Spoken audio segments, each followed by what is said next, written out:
OMG. OMG Eds.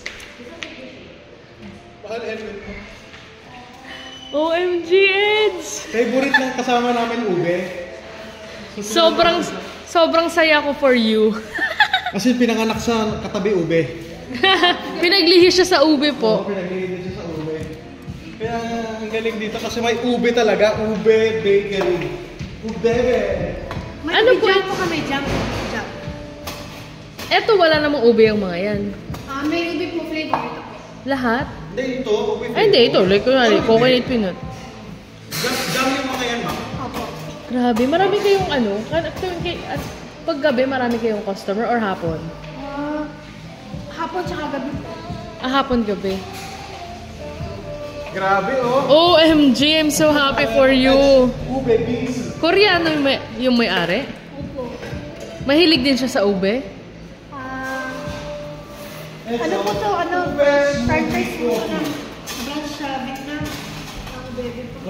Vietnam! Sabi niya kasi kanina Vietnam! Walang ube, kaya dinala ko. Oh, Thanks. Sorry, huwag mo ulitin yung gano'n kahit... Ito totoong sakal. Kasi umaandar tayo. Wrestler yung jowa mo, baka nakalimutan mo.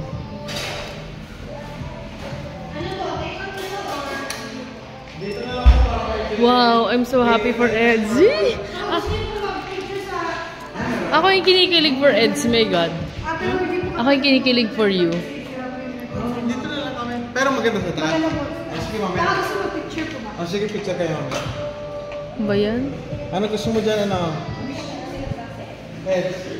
Hindi, umorder na siya. Ano ba dyan? Ube.